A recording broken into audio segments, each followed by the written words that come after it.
So we're recording now. So as you wish, whatever you wish to say, whatever questions you have. I did see in your what you sent to me, there were a number of questions. Bear with me as I pull it up.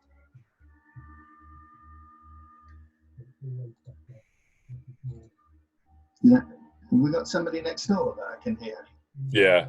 Okay. I'm in a soundproof booth, unfortunately, and there's a guy next door. So. I love it. Hey ho. Okay. The alternative is the open kitchen, where you get more background noise, but it's easier for us to, I think, block it out because it's just generic noise. So. Yeah, no, I hear you, mate. No worries. These things happen. Hopefully, we'll be louder than both. Great. So, how's your day going? You suddenly got smashed with meetings. Yeah, I've got quite a disrupted day today, but I'm kind of getting used to it in the current role that I'm in.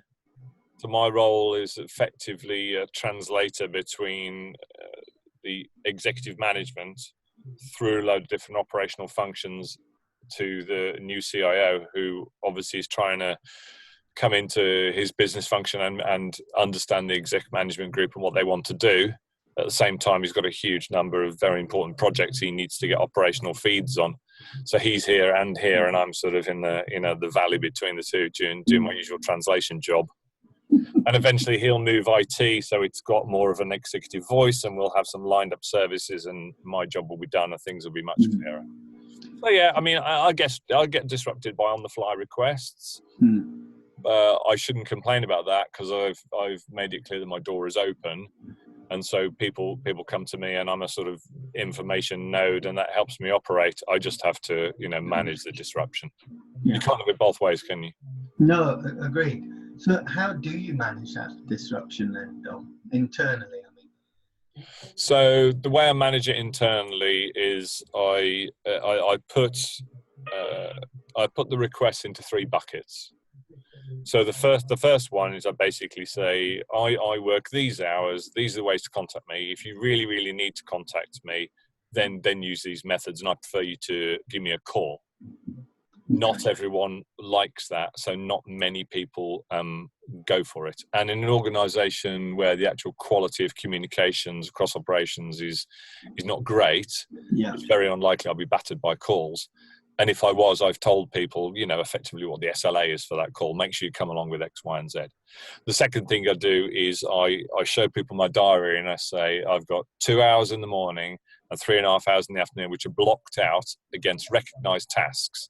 Yes. You want me to do a task for you, these are again the inputs I need. And then what I've said is that I've also got an hour at lunchtime. I'm happy to eat my lunch in front of you, and I'll run a war room for an hour every single day, 1 till 2. I don't skip lunch. I might be eating in front of you, but be aware those are public meetings and other people could be in them, and we are learning together. So you've got people who want to have a one-to-one. They're very unlikely to use the war room where they're getting the one-to-many. Yes. And then you've got the structured tasks in the center. And I basically then use that to visualize all my work in progress. And I can say, well, you're telling me after a 5-minute conversation, you've got a complex, serious task, and it's very high priority. My job, I don't own that task. My job isn't to prioritize it. You've got to take that into your governance, or you've got to bring it into IT governance and explain why you think it's more important than these other people like you, more important than their tasks. So amongst the operational leads, go back out with information I give you, and you tell me what the priority is, because I'm not going to do that job for you, because then I own the priority and I'm doomed from the start. Right? It's very simple, but you just need to stick to your knitting. Yeah, well, that's what struck me most about what you were saying there is you set out your boundaries, you set out the parameters, you share what they are with people, and then you make sure that they're making the choices, not you having to do extracurricular activity to work out what their priorities are and which is most important. You leave it with them, and then I guess I'm going to make a guess that when you put it like that to people, they are able to, the slightly more emotionally intelligent ones, I would suggest, are better able to take ownership of that and go, okay, well, that seems fair. That's how that guy really works best. in order for us to be able to utilize him at his best capacity, his best delivery, we need to get this little piece sorted out. So we sort this piece out, come back to him and go, right, Dom, this is what we need, this is what we need, this is what we need. And you can then drop into zone and deliver for it. Does that sound about fair? Yeah. I'll give you an example. Basically, in the gig I'm in at the moment, we have a series of online mental health services. Mm-hmm. So I'm very, very happy to own more than probably a group of other people have owned in IT before. And by that, I will own the solution. I will communicate constantly about how it's changing, because they're all online platforms. We've got new content all the time.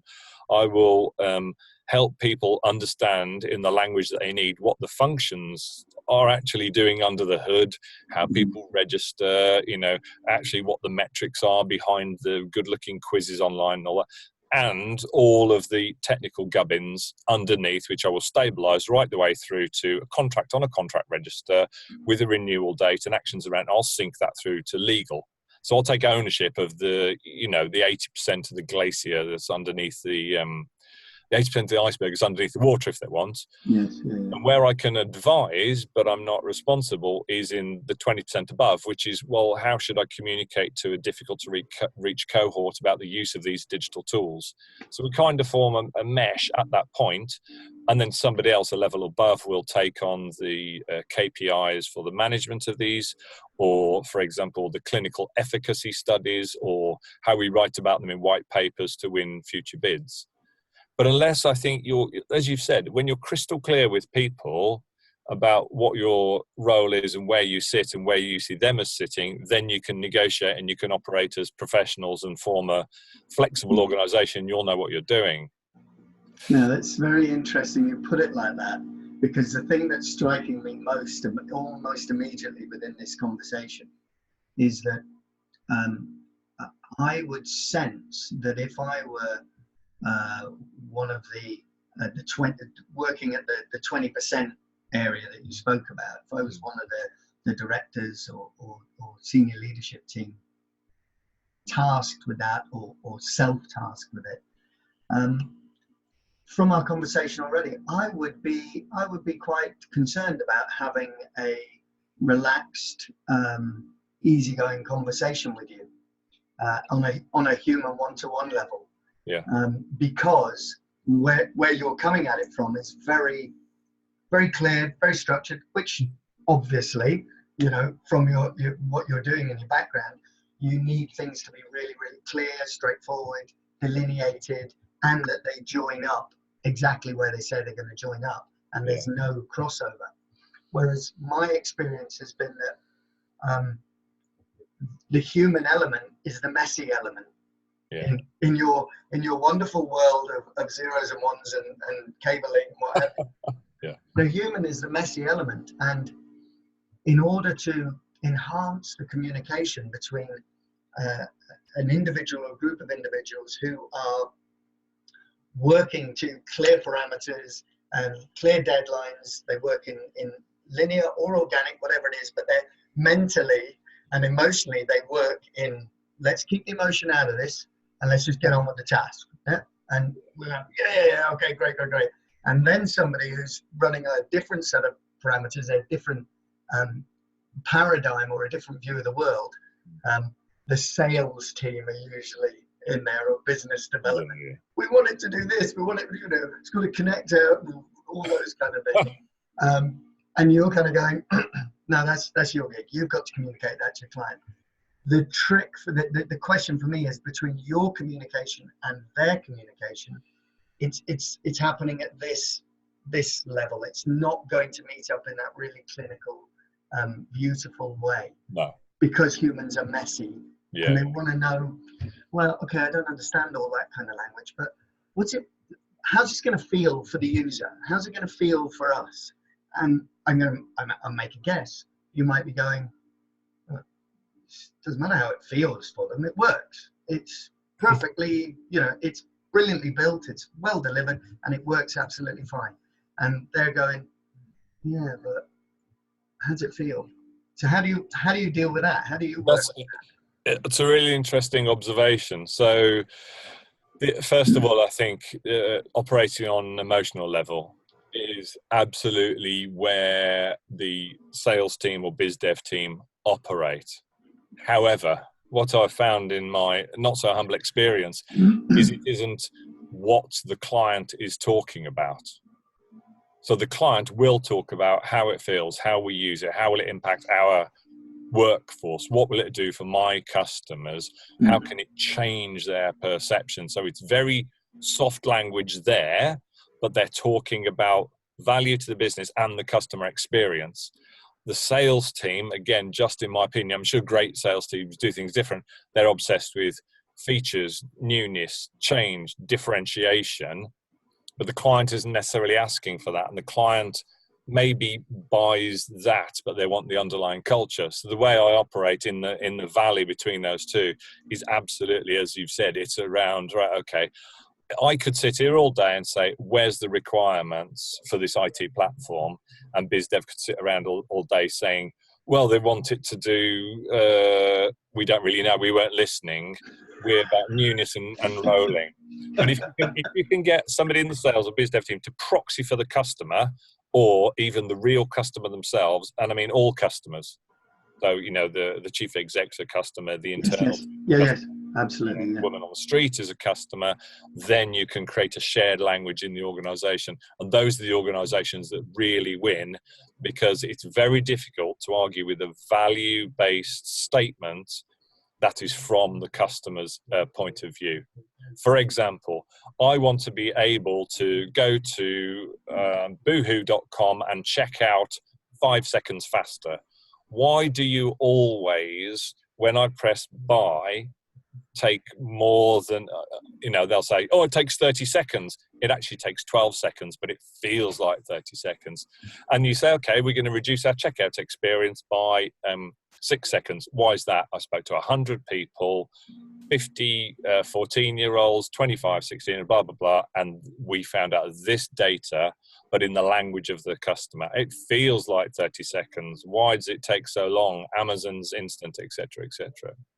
So you're absolutely right. You need to find, I mean, it's a similar conversation with boards or CFOs. If they just talk all day long about EBITDA and you're trying to talk about features of a technical platform, even if you've got the internal customer on your side, there's a language barrier, and it's finding the translation between those different parts of the organization and how they talk in the language they speak, which is the skill you have to bring.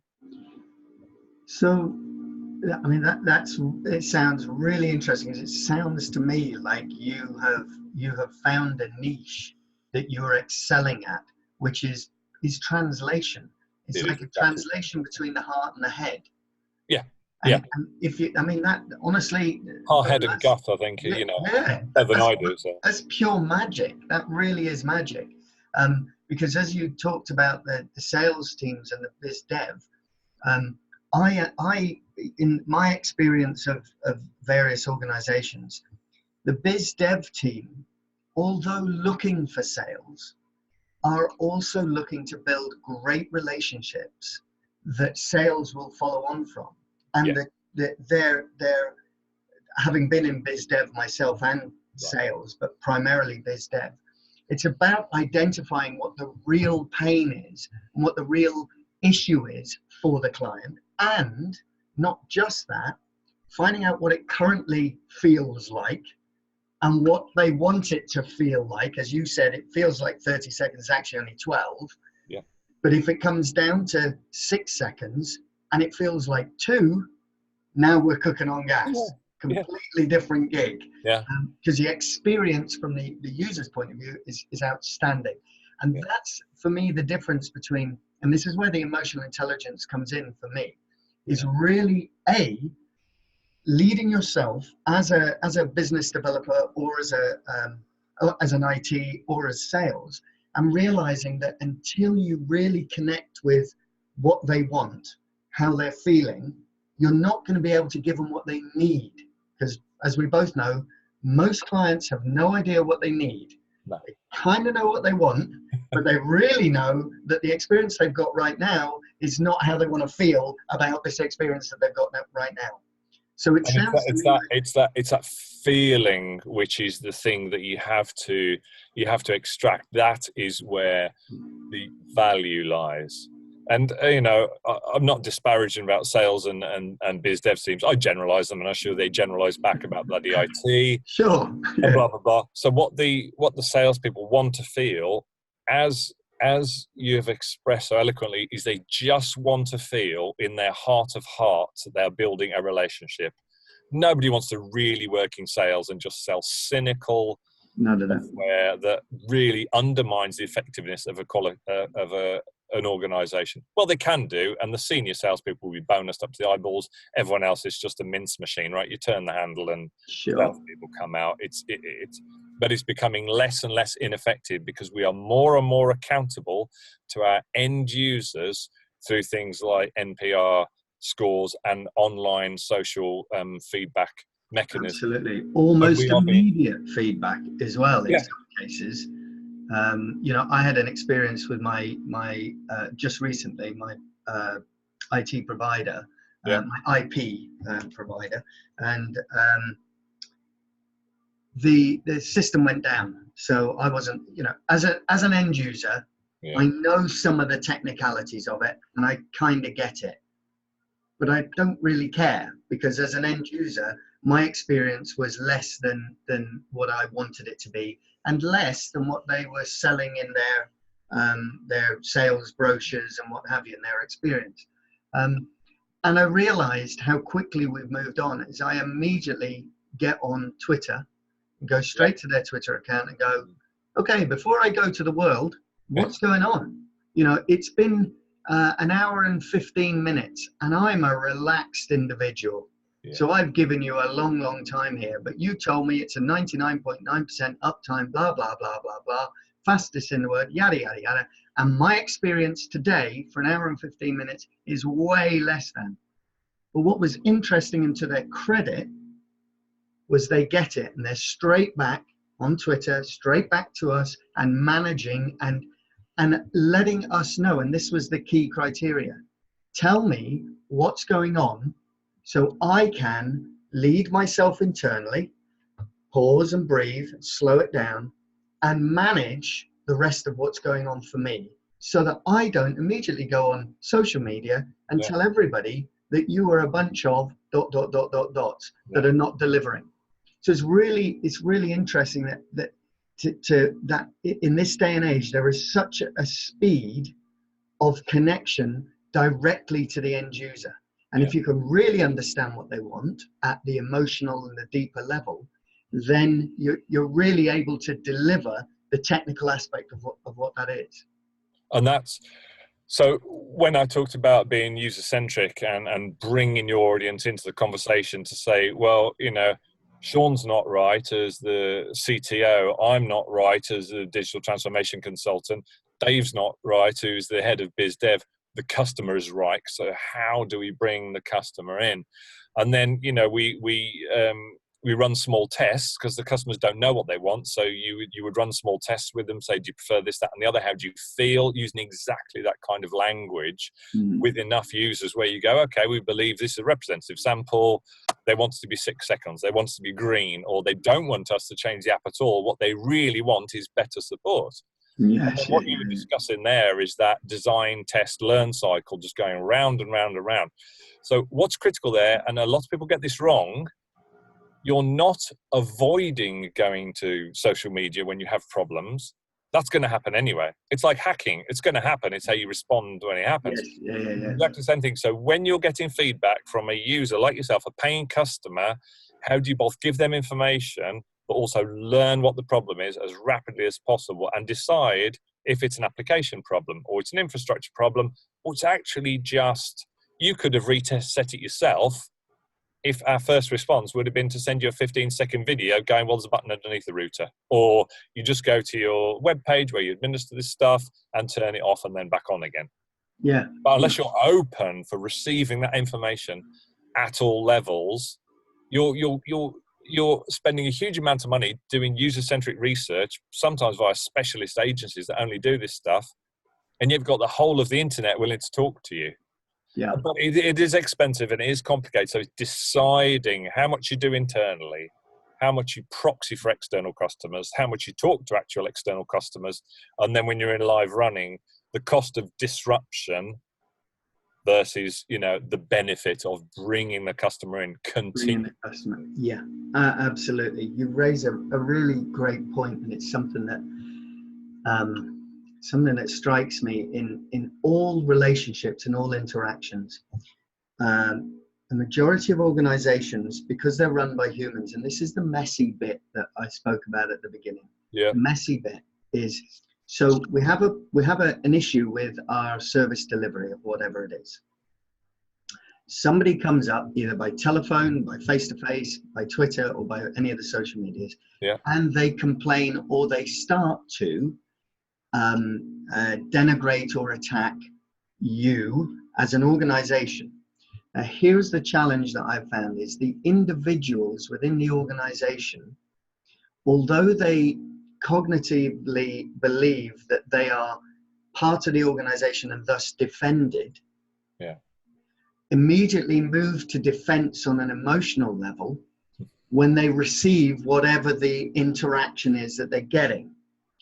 And here's the thing that strikes me about it is, no matter what training appears to be currently undergone within organizations, the response to the client is either comes across as stock, it's a stock answer, or it comes across you can hear the script. Or it comes across as, so what? You know, we're working, we're sorting it out. We'll get back to you when we're ready, kind of thing. And I hold a belief that it's to do with our own personal emotions, no matter what size of the organization, is we are either not fully engaged and invested in the organization, and usually it's because a sweeping statement, but bear with me on it. Usually it's because the organization will say, our customers are the most important people and we really value, and we're da-da-da-da-da-da-da-da, but we don't really give a toss about our staff. Yeah. Even though missing the point that their staff may also be their customers, their general public customers.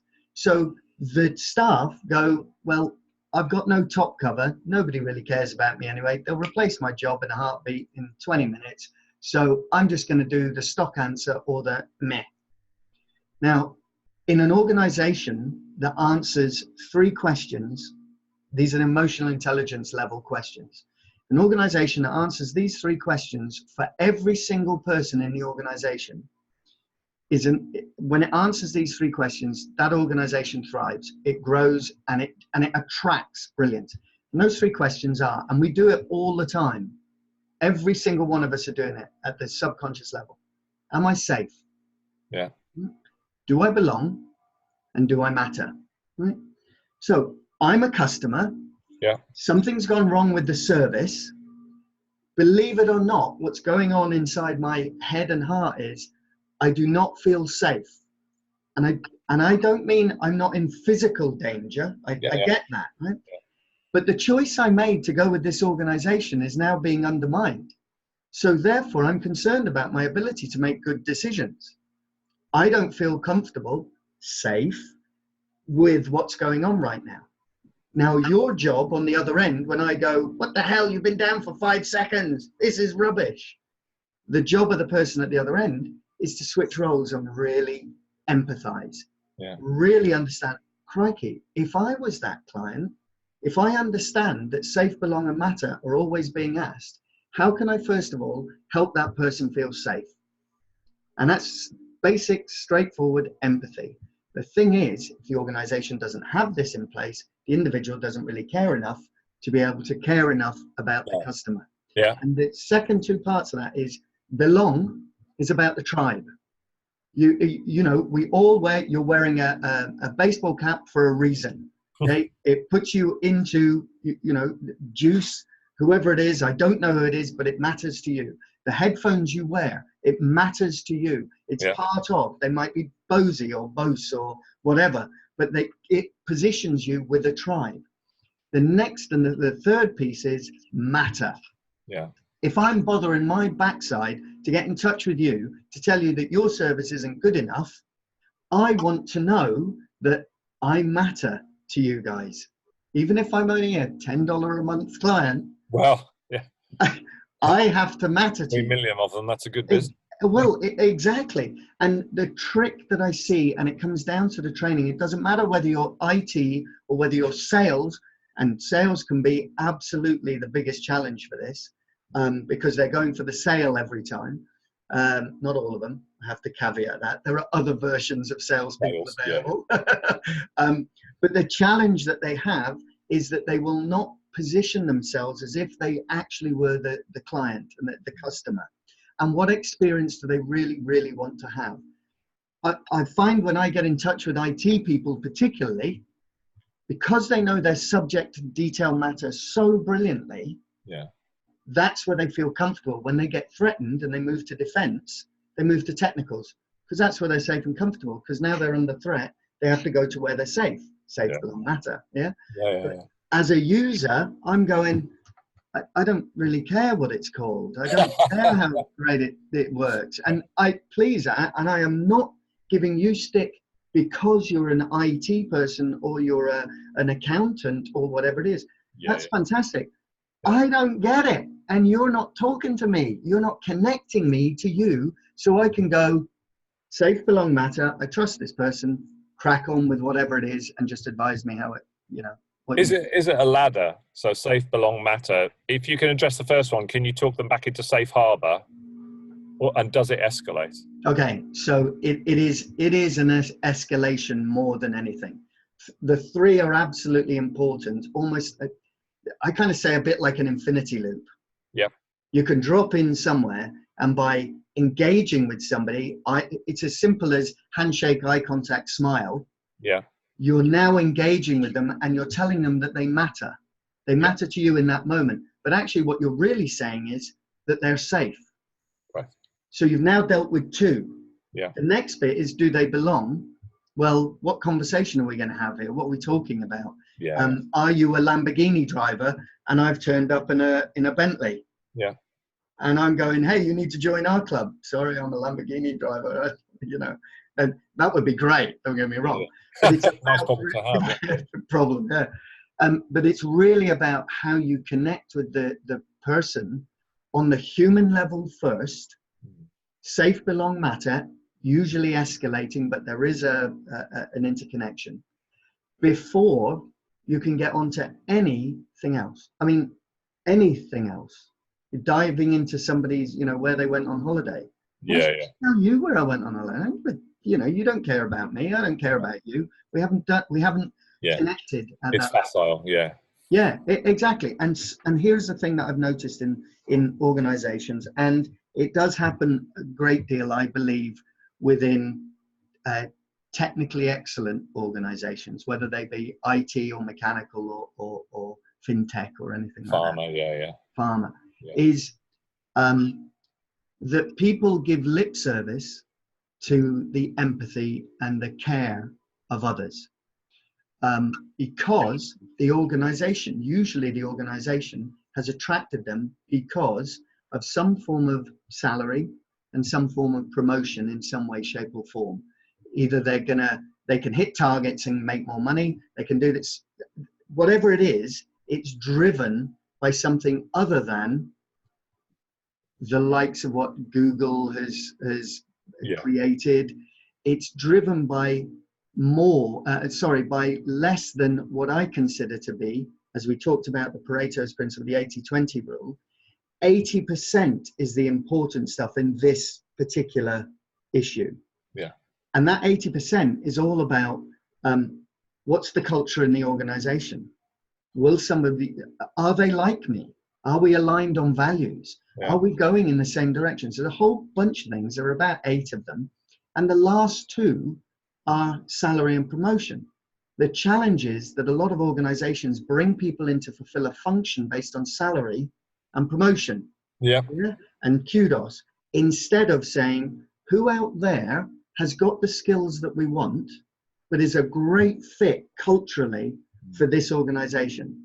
And it sounds a bit kind of counterintuitive, and to some hard-nosed people, they go, well, that's no use to us. We need people in quick who can do the business. And I say to you, we'll spend a little bit more time finding the right people who will join the culture that you are trying to create. Yep. And the great culture will speed up. And therefore, those people will love to be there. The safe, belong, matter. And when you're safe, belong, matter, you go the extra mile every single time. Yeah. For 10 miles. Yeah. When you do it the other way around, if they come to you for money and promotion, what are they going to leave for? Yeah. It's that simple. So I went on a bit there, but hopefully I connected some dots about, doesn't matter what the job is, it's about the connecting. But when you look at companies with great culture, when you see, because they're open with their culture, or they're very happy to share it, there's no secret to it. It's customer centricity and it's people focused. Yeah. Is exactly as you've said. You know, the amount of money they pay people, the amount of promotions they can give people, are bottom of the scale, both when they're hiring, but also when their staff repeat to them why they're there and what they love. Yeah, absolutely. And it used to be the half decent companies, you might get creche or maternity or paternity, but these customer centric, these user focused values, internal use as well, are rising up in successful organizations. And boy, are they successful. That's exactly the point. Okay, so one quick thing. When I hear people say we're a customer focused organization, the immediate question I have is, so the customers in your organization, are you those customer focused? And what do you mean? What do you mean? Well, you told me you're customer focused. Everybody in this organization is your customer. That's what I talked about earlier, about all levels of customers. All of them. Because if you just go to the outside world and you say, you find out the customers want, I don't know, pony nail varnish, you go to the chemical plant and they're like, we can't do that. We got a place in Stoke-on-Trent. We can't produce that. Where would we, blah, blah, blah. So you have to consider all customers. And in IT, it's very common, in my not so humble opinion, for different IT silos to stitch each other up quite easily. So it is a rapid win for me is to say, who are your customers within IT? Start to get those lined up. And then the whole of IT can have a conversation with the other internal customers than the external customers. Yes. Otherwise, we go external, like I said, using an expensive agency, get some wonderful feedback, we get some great personas. Then we find we drop it onto IT and they're not talking the same language between the different silos. And it's doomed from the start. We spent a load of money with an external agency. It's not about the money. It's just the sort of... It becomes an ineffective organization. That's part of that's what I see as the challenge. Instead of good people in the base of IT doing lights on services, fine. Guess what? They're not safe. They don't matter. And exactly. Wait, so to nail that little point at home, there's a great book by General Stanley McChrystal called Team of Teams. A very, very quick précis on it is out in Afghanistan in the early 2000s, the special forces, of which there were many and varied, were getting pummeled by the Taliban because they were using, originally they were using already outdated tactics against the Taliban and using sort of big army type tactics. But that's what it seemed to be the problem on the face of it. But what General McChrystal found out was that none of the agencies involved, or any of the agencies, were actually talking with each other, sharing their best practice. There you go. It's just mad. And so what he did was very quickly, every Monday morning, they had a 2-hour global conference of all the agencies involved in this sort of manner. And everybody had a short time to share what was going on, what operations were happening, who it might impact, et cetera, and to disseminate any information that across the region and across all the agencies would benefit everybody. And what happened? They leveled up, they leveled up, they leveled up. And eventually, even the most secret ones who didn't want to play at the beginning, wanted to play because they found there's this wealth of brilliance and knowledge and experience at all levels. Suddenly, everybody benefits. That's exactly the way that we rise together in IT. And we don't call it Team of Teams, we call it Scrum of Scrums. Scrum, yes, And fantastic. what you say is, here's what I'm doing at the moment, here's what I'm planning to do in the future, and then you declare things into the scrum of scrums or team of teams that you believe, it sounds harsh, but might be stitching somebody else up. Yeah. So actually, we've got this big piece of work coming, and we're going to change the payments engine. The payments engine team are like, whoa, hang on a minute. And it's very useful to front end team, because they're like, well, we didn't realize we were so you're sharing data amongst you. And we have special little unicorns as well as an IT. We're like, well, we don't really need to play. It's on a separate platform. It's on my budget, blah, blah, blah. But eventually you bring them into that team of teams because they see the shared benefit and the shared understanding, shared value that's coming out of that.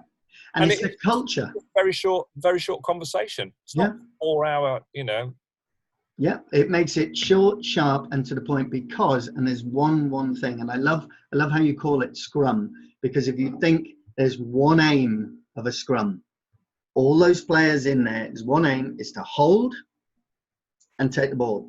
Yeah. Hold, take the ball. Yeah. And if everybody is working in their optimal, and everybody is supported, and everybody knows, then the ball comes out of there real quick. And when the ball comes out real quick, everybody else on your team benefits. Yeah.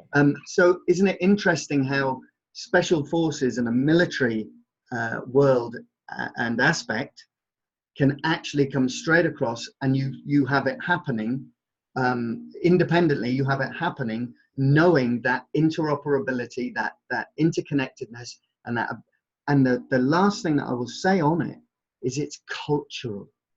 Because what they found out with the special forces in that particular scenario in Afghanistan was they cross-contaminated the army with the Marines, with the other SF and the other nations. So they drop a person from this team into this team.